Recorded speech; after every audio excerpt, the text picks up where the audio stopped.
yang bisa mengikuti jejak para juara tanah air ini? Faktanya memang sampai kini masih sulit pebulu tangkis dari Gorontalo bisa berkiprah di level internasional, apalagi untuk bisa menembus pelatnas.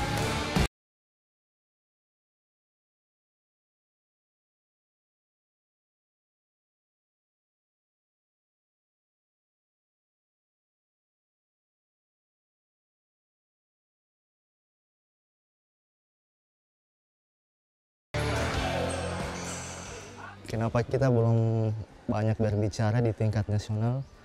Karena kita masih kekurangan sarana dan prasarana latihan. Contohnya seperti gedung olahraga kita masih sangat kurang. Makanya kita sangat sulit untuk bersaing di tingkat nasional. Selain sarana dan prasarana, kita juga masih kekurangan pertandingan.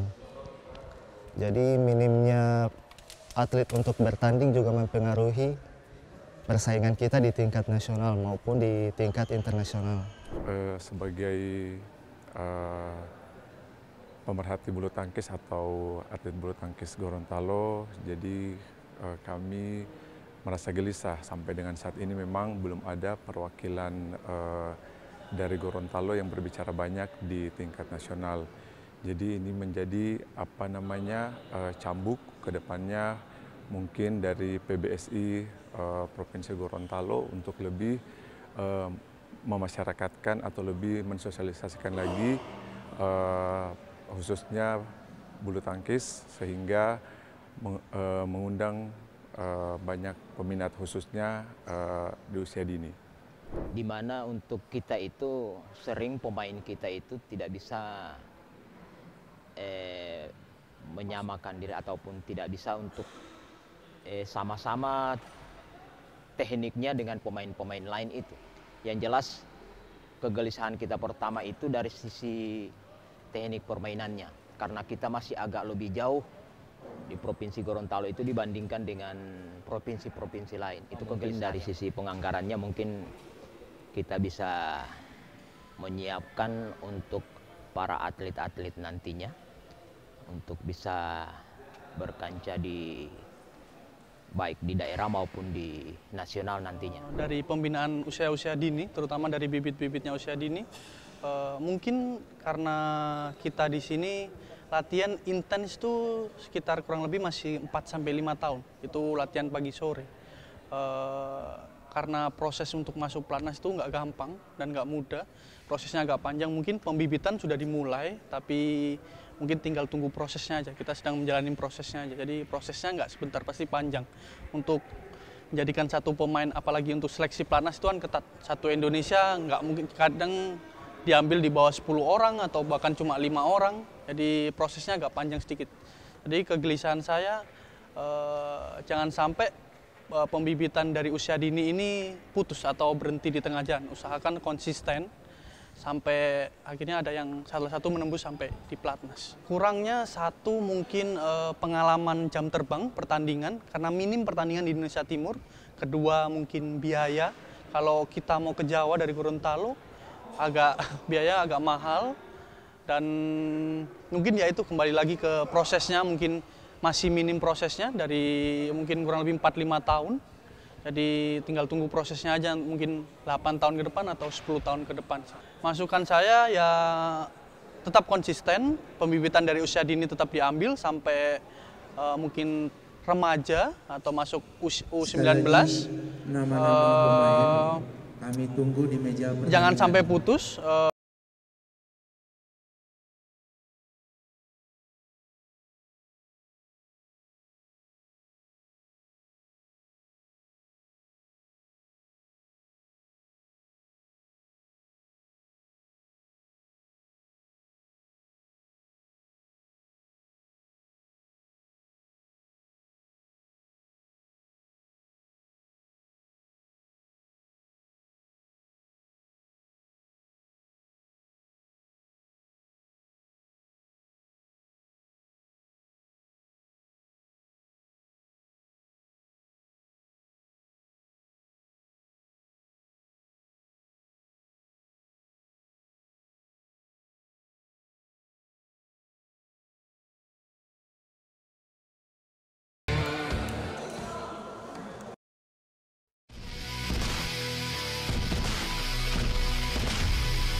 Pertama, saya sampaikan terima kasih. Dan menyangkut greenhouse ini, yang sementara kita bina ada 10 pemain. Kenapa 10? Sebab dalam kemampuan seorang pelatih itu maksimalnya ada 8 satu pelatih. Hanya kita ambil 10 sekarang. 10 pelatih, 10 anak buah kita yang kita latih.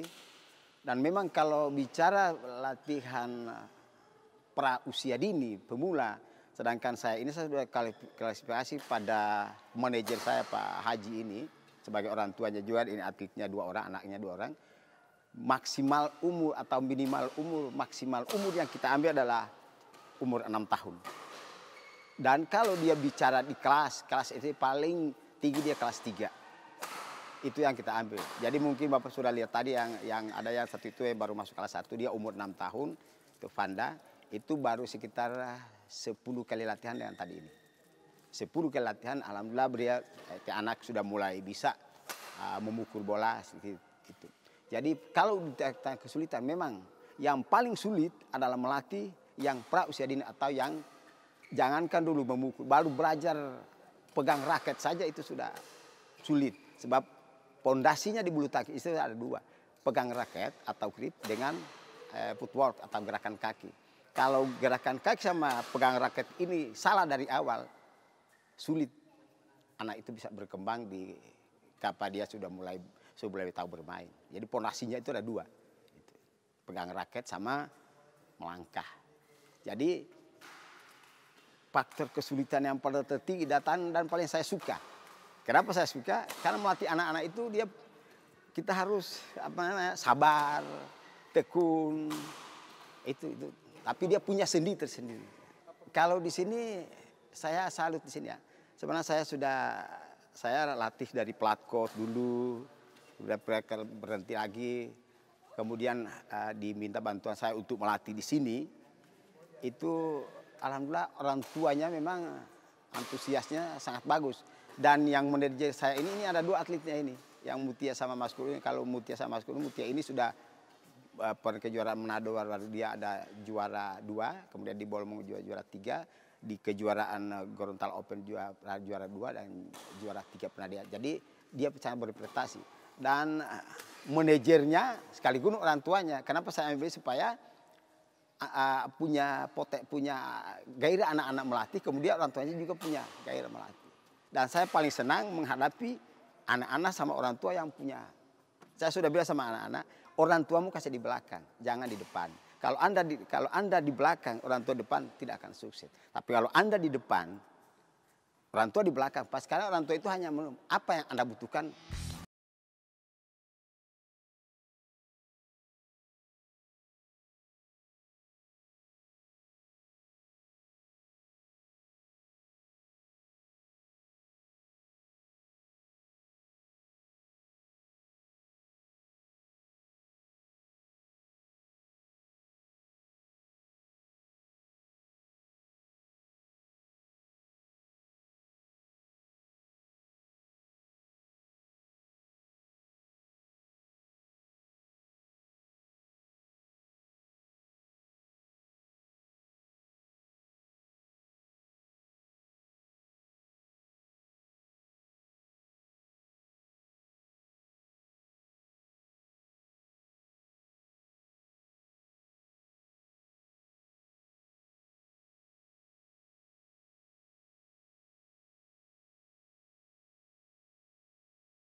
Alasan dari orang tua selaku orang tua untuk mengikutkan anak pada pelatihan, yang pertama termotivasi dengan adanya pemain-pemain bulu tangkis nasional yang memang belajar atau berlatih dari sejak usia dini. Dengan adanya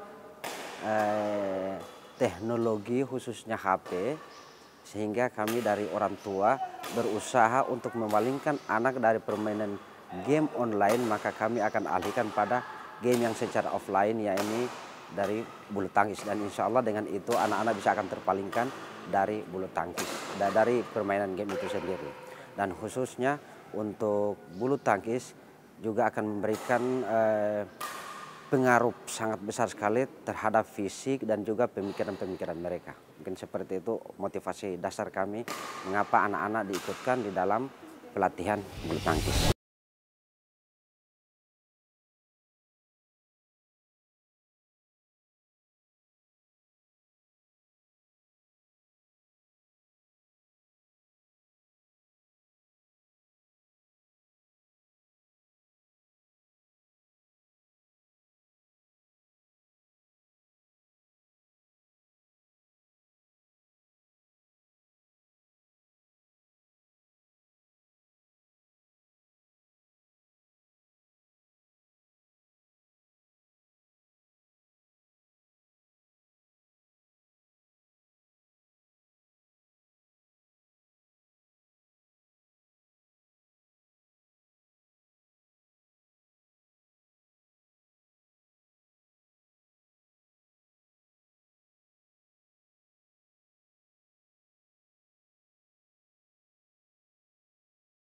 Berada pada jalur yang benar, dan bukan tidak mungkin di masa akan datang merekalah penerus kejayaan bulu tangkis tanah air.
Pada hari ini bisa saja untuk mendapatkan bibit atau atlet-atlet yang bisa membawa nama harum Provinsi Gorontalo maupun Kabupaten Gorontalo nanti di kejuaraan, baik kejuaraan nasional maupun juga siapa tahu bisa seperti Takraw yang bisa menyumbang untuk kejuaraan-kejuaraan tentu internasional. Yang berikut tentu ini menjadi ajang pembinaan ya. Tadi sudah disampaikan oleh pengurus Provinsi Gorontalo bahwa ke depan kejuaraan bukan saja untuk orang dewasa, tapi dalam bentuk pembinaan juga bisa menyelenggarakan kejuaraan-kejuaraan terkait dengan umur-umur di misalnya sekolah, SMP dan sebagainya. Tentu ini adalah dalam rangka pembinaan dan kami dari pemerintah daerah siap melaksanakan itu dan mensupport kegiatan itu. Kami sangat mendukung dan tadi saya sudah diskusi dengan pengurus dari Pemprov PBSI. Insya Allah ke depan kami akan menyelenggarakan kejuaraan yang lebih besar lagi dari kejuaraan pada hari ini. Tolong dijaga ya keamanan supaya ini akan lancar, berjalan dengan aman. Dan paling penting adalah dalam kejuaraan ini adalah menjunjung sportivitas. Apa yang menjadi keputusan wasit adalah mutlak. Jangan ini kemudian keputusan wasit diprotes dan ini menjadi ajang keributan di dalam pelaksanaan ini. Sekali lagi keamanan kami minta dan sportivitas itu perlu kita junjung tinggi. Demikian. Oleh karena itu kita memberi apresiasi dan support yang setinggi-tingginya kepada teman-teman di Greenhouse selaku event organizer kegiatan hari ini. Dan ini tidak hanya melibatkan PB yang ada di Kabupaten Gorontalo tapi seprovinsi Gorontalo dari Bone Bolango sampai Pahuato. Ini menunjukkan begitu besarnya geliat dari insan bulu tangkis yang ada di Gorontalo dan ini menunjukkan bahwa bulu tangkis menjadi salah satu cabang olahraga yang sangat diminati di Provinsi Gorontalo. Perkembangan terakhir ini alhamdulillah sudah ada beberapa orang-orang yang kita titip latihkan di beberapa PB secara nasional, ada yang di Solo, ada yang di Jakarta, dan di Surabaya. Yang kita harapkan ini menjadi bagian dari sistem dan upaya yang bisa kita lakukan untuk bisa melahirkan atlet-atlet muda yang berprestasi secara nasional. Dan itu juga cara kita untuk mencoba mensinergikan potensi yang ada di daerah dengan potensi secara nasional. Mudah-mudahan ini strategi yang baik dan kami berharap tentu dukungan semua pihak, khususnya masyarakat insan bulu tangkis sehingga mereka bisa menjadi anak asuh bagi anak-anak kita dalam rangka pembinaan anak usia dini menjadi atlet-atlet yang lebih profesional untuk masa depan Gorontalo bulu tangkis untuk Indonesia. Ucapan terima kasih yang sebesar-besarnya buat pengurus PBSI Kabupaten Gorontalo yang setiap harinya masih tetap bergelut dengan event-event pertandingan-pertandingan dalam rangka pencarian bakat atlet untuk bisa lebih berprestasi di masa depan. Di Kabupaten Gorontalo ini memang luar biasa kegiatan daripada pengurus Pengcap PBSI, di mana ini sudah kegiatan yang keberapa kalinya saya hadiri, juga merupakan kegiatan yang selalu spektakuler, di mana kegiatan yang seperti ini jarang juga kita temui di beberapa pengurus cabang yang lain ya. Alhamdulillah dengan aktifnya PBSI di Kabupaten Gorontalo ini makin menunjukkan kualitas kepengurusan, bahwa bukan hanya dalam sisi administrasi saja orang berpikir yang penting sudah ada pengurus cabangnya, kan tetapi kegiatan-kegiatan keaktifan keolahragaan yang selalu dilaksanakan menjadi sebuah tolok ukur keberhasilan sebuah kepengurusan. Nah, untuk kegiatan kali ini di samping kepada pengurus cabangnya, saya juga sangat berterima kasih dan sangat mengapresiasi kepada panitia yang sudah menyiapkan segala sesuatu, baik mulai dari perangkat pertandingan hingga pada pelaksanaan pertandingannya. Ini event yang sangat luar biasa. Hari ini saya hadir bersama teman-teman saya, pengurus dari KONI Kabupaten Gorontalo, sangat mengapresiasi kegiatan-kegiatan ini.